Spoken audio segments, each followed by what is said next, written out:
بسم اللہ الرحمن الرحیم۔ السلام علیکم ناظرین۔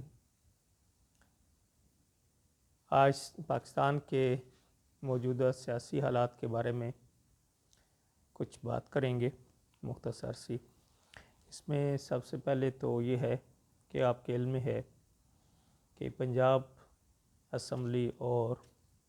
خیبر پختونخوا اسمبلی دونوں ڈیزالو ہو چکی ہیں، اور پاکستان کے آئین کے مطابق 3 ماہ کے اندر 90 دن کے اندر یہاں پہ الیکشن ہونے ہیں۔ اس وقت آج کے دن میں خیبر پختونخوا میں تو یہ خبر سامنے آئی ہے کہ وہاں پہ کچھ کنسنسس ہو گیا ہے صوبائی جو حکومت بننی ہے اس کے لیے۔ تو باقی ابھی پنجاب میں جو معاملہ ہے وہ الیکشن کمیشن میں جائے گا۔ تو صورتحال کافی سنجیدہ بھی ہے اور پیچیدہ بھی ہے۔ پیچیدہ ان سینس کہ پاکستان کی جو اکانومی ہے اس وقت، پاکستان کے حالات جو ہیں وہ کافی مشکل ہیں، اور جو پاکستان کی ریزرو ہیں، فارن ریزرو ہیں، وہ کافی کم ہو چکے ہیں، اور مہنگائی بڑھ رہی ہے۔ ساتھ ہی ساتھ پاکستان کوشش کر رہا ہے کہ کچھ نئے راستے تلاش کیے جائیں اپنی انرجی کی ضروریات پورا کرنے کے لیے، جس میں ابھی روس کی ایک ٹیم آئی ہوئی ہے جس سے آئل اور گیس کے معاملے میں بات چیت ہو رہی ہے۔ اب اس صورتحال میں آپ کو پتہ ہے کہ پاکستان کے جو موروثی حالات ہیں ابھی اسٹیبلٹی نہیں ہے۔ مرکز میں جو حکومت ہے وہ بھی ایسے معاملات چل رہے ہیں کہ وہاں پہ ابھی کے آج 1-2 دن کے اندر پی ٹی آئی کے 70 استعفے منظور کر لیے گئے ہیں،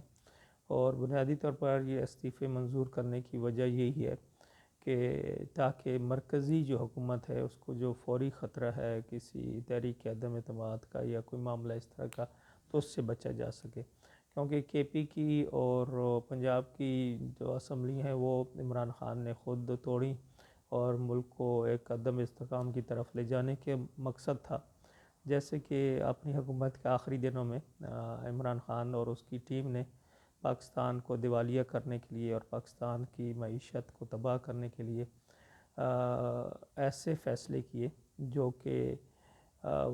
بظاہر ان کی سیاست کے لیے تو اچھے تھے، لیکن ملک کی سلامتی کے لیے اور ملک کی معیشت کے لیے وہ تباہ کن تھے۔ تو ان فیصلوں میں خاص طور پہ جو پیٹرول اور ڈیزل کی قیمتیں تھیں ان کو سبسڈی دے کے اس وقت فروخت کرنا شامل تھا، اور پاکستان کو جو ریزرو تھے ان کو بالکل ختم کرنے والی طرف۔ کہا جاتا ہے کہ وہ کہتے ہیں کہ ہم کافی ریزرو چھوڑ کے گئے، لیکن ایسا نہیں تھا۔ ایکچول ریزرو جو پاکستان کے وہ 5-6 ارب ہی تھے، باقی سارا ہمارے پاس ادھار ہی ہے۔ جیسے آپ کو پتہ ہے ابھی بھی ہمارے پاس جو 4.5-5 ارب ڈالر ہیں اسٹیٹ بینک کے پاس، وہ بھی بیسیکلی اس میں زیادہ تر ہمارے پاس ادھار لی گئی قیمت ہے جو پیسے ہیں۔ اسی طرح سے ابھی ہم نے کچھ قرضے پاکستان نے ادا کی ہیں۔ پہلے یہ جو ریزرو تھے 6 ارب کے قریب تھے، اب وہ 4.5 ارب 5 ارب ہیں، اور پھر کچھ کنٹریز سے پاکستان نے اپنا جو قرض ہے وہ رول اوور کروائے۔ بہرحال یہ صورتحال اس صورتحال میں پاکستان ہے، اور اس وقت پنجاب میں اور کے پی میں الیکشن ہونے ہیں۔ سندھ میں پی پی کی گورنمنٹ ہے تو وہاں تو ابھی جو وقت ہے اسمبلی کا وہ پورا ہوگا۔ تو ابھی پنجاب میں اور اسی طرح سے سندھ کے اندر حلقہ بندیاں ہو رہی ہیں اور مردم شماری کا معاملہ چل رہا ہے۔ اب یہ دیکھنا پڑے گا کہ آیا پنجاب اور کے پی میں وقت پہ الیکشن ہوتے ہیں یا نہیں ہوتے اکارڈنگ ٹو کانسٹیٹیوشن 90 ڈیز کے اندر، کیونکہ ابھی یہاں پہ ایک اور شک بھی ہے جس کا میں کل ہی سن رہا تھا کہ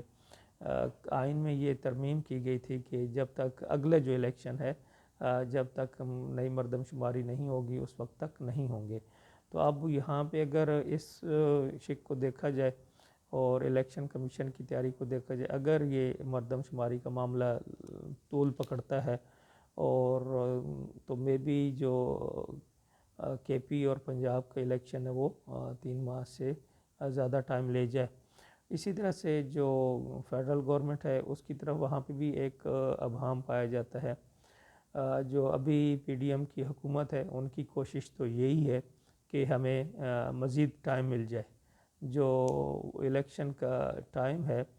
اس کے علاوہ بھی ہمیں، کیونکہ وہ یہ چاہتے ہیں، ان کی یہ کوشش ہے کہ جس بری کارکردگی کا مظاہرہ ان کی طرف سے ہوا معیشت کے حوالے سے، جو ان کو وراثت ملی عمران خان کی طرف سے، اور جس کا امپیکٹ لوگوں کی زندگیوں میں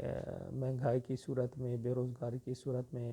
آیا ہے، تو وہ ان اثرات سے، مطلب ان کی سیاست پہ جو اس کے اثرات پڑے ہیں اس بدترین معاشی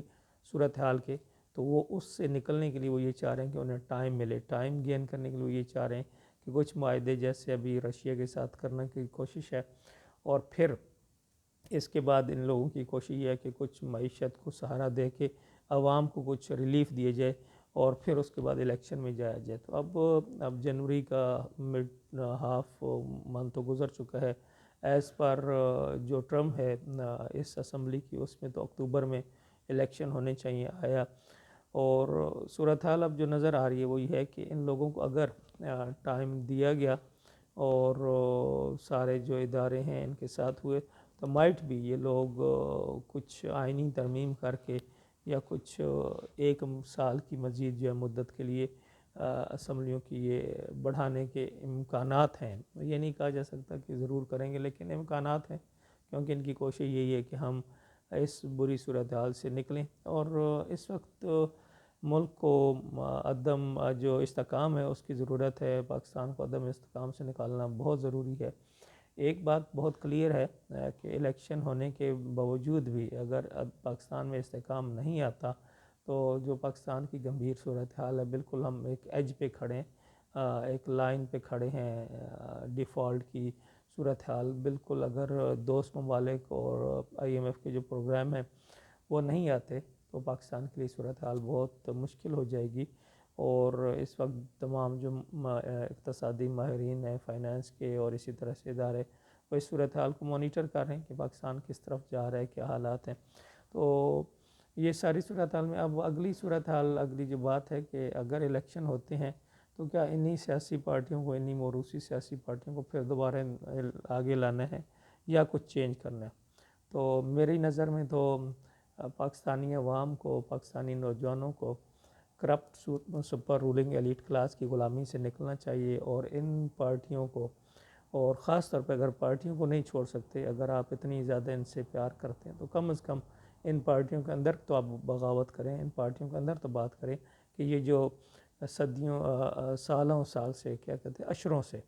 جو ایک ہی خاندان کے اندر ٹکٹ کا نظام چل رہا ہے۔ اب نون لیگ کو دیکھیں، پوری ایک اپنا خاندان ہے وہ مسلط ہے، اسی طرح سے پیپلز پارٹی کو دیکھیں اس پہ خاندان مسلط ہے،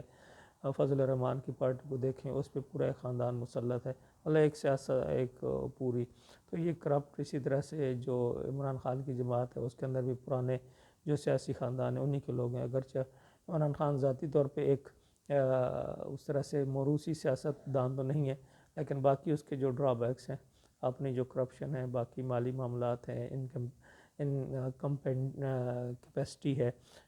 جو اس کی اہلیت ہے، اس پہ بہت سارے سوالات ہیں۔ تو ان چیزوں کو دیکھتے ہوئے میری نظر میں تو یہ ہے کہ پہلی تو بات یہ کہ نوجوانوں کو خود اس الیکشن میں خود آگے آنا چاہیے، خود الیکشن لڑیں، کانٹیسٹ کریں۔ اگر آپ میں الیکشن لڑنے کا حوصلہ نہیں ہے، ہمت نہیں پڑتی، تو کم از کم ایسے لوگ جو middle class, lower middle class سے اہلیت بھی رکھتے ہوں اور دیانتدار ہوں، ان کو سامنے لائیں۔ ابھی ہمارے سامنے ایک بڑی اہم مثال ہے جو کراچی میں اور سندھ میں بلدیاتی الیکشن ہوا، اس میں کراچی کے لوگوں نے جماعت اسلامی پہ اعتماد کیا اور ان کو آپ کہہ لیں کہ میجورٹی دلائی کراچی میں، اگرچہ اس کی میجورٹی کو پیپلز پارٹی نے چوری کیا ہے، اسی طرح سے چوری کیا جیسے قطر میں بھٹو نے مجیب کے اس کے جو مینڈیٹ تھا اس کو تسلیم نہیں کیا تھا، اسی طرح سے وہی تاریخ پیپلز پارٹی اور ان کے بھٹو کے جو سیاسی ضروریت ہے، جو سیاسی وارث ہیں، وہ دہرا رہے ہیں۔ تو بہرحال ایک تبدیلی تو لوگوں نے لائی کہ لوگوں نے موروثی سیاست کو کراچی کے اندر کم از کم، اور جو روایتی سیاستدان ان کو چھوڑ کے جماعت اسلامی کی طرف آئے، کیونکہ جماعت کا یہ ایک کنسیپٹ ہے کہ یہاں پہ موروثیت نہیں ہے، جو ان کی اچھی چیز ہے۔ اس کے علاوہ ان کے جو لوگ ہیں اہلیت والے ہوتے ہیں، عام طور پر قابل لوگ ہوتے ہیں، اور تو بہرحال ابھی دیکھتے ہیں کیا صورتحال، تو یہی صورتحال ہم دیکھیں گے۔ میری تو ذاتی رائے یہی ہے کہ لوگوں کو اسی طرح سے نئے لوگوں کو آگے لانا چاہیے، نئی پارٹیوں کو۔ نون لیگ بھی آپ بہت دفعہ آزما چکے ہیں، پیپلز پارٹی کو بھی بہت دفعہ آزما چکے ہیں، پی ٹی آئی کو 2 دفعہ کے پی میں دیکھ چکے ہیں، ان کی جو بری کارکردگی ہے، اسی طرح سے مرکز میں بھی دیکھ چکے۔ تو اب ان موروثی سیاسی پارٹیوں کو، اسی طرح سے جو فضل الرحمان صاحب کی پارٹی ہے، اس کو بھی بہت دفعہ دیکھ چکے۔ تو اس کی بجائے اب یا تو آزاد امیدواروں کو سامنے لائیں، ان کو ووٹ دیں، اور خود آگے آئیں۔ اگر آپ خود نہیں آ سکتے تو پھر جو جماعت اسلامی جیسی جماعتیں ہیں، یا کچھ اور بہت ساری چھوٹی چھوٹی علاقائی جماعتیں ہیں، ان کے ساتھ چلے، ان کو سامنے لائیں، کیونکہ پاکستان کو اب تبدیلی کی ضرورت ہے، اور تبدیلی یہ ہے کہ گراس روٹ لیول پہ جو ہماری لیڈرشپ ہے وہ چینج ہو، اور مڈل کلاس سے، لوور مڈل کلاس سے دیانتدار اور قابل لوگ آگے آئیں، تب یہ ملک آگے نکلے گا، آگے چلے گا۔ تو بہت سارے چیزیں ہیں کہ اگر جب تک یہ super ruling elite class, corrupt super ruling elite class تبدیل نہیں ہوگی، پاکستان تبدیل نہیں ہوگا، کیونکہ پاکستان کی جتنی بھی پالیسی سازی ہے، جتنی وہ ان کے مفادات کو تحفظ دینے کے لیے، ان کے مفادات کے گرد ہی گھومتی ہے،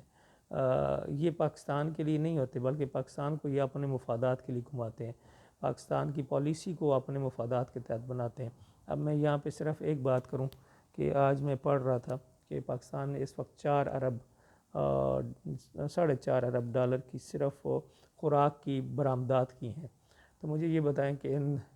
موروثی سیاسی جماعتوں کی، کرپٹ موروثی سیاسی جماعتوں کی، جن کی کیا کہتے ہیں اشروں سے حکومت ہے پاکستان، انہوں نے یہ پالیسی نہیں بنائی کہ پاکستان کو فوڈ سیکیورٹی ہی دے سکتے، کیونکہ ان کے مفادات کچھ اور تھے، انہوں نے دیکھے ہی نہیں کہ آنے والے ٹائم میں پاکستان کو کیا ضرورت ہے۔ صرف $2 ارب سے زیادہ ہم نے پام آئل، مطلب جو خوردنی تیل ہے، وہ برآمد کیا۔ مطلب ہم اشروں سے یہ نہیں کر سکے کہ پاکستان کو خوردنی تیل میں اگر ہم نے خود کفیل کرنا ہے، یا خود کفیل نہیں تو ایٹ لیسٹ آپ کہہ لیں کہ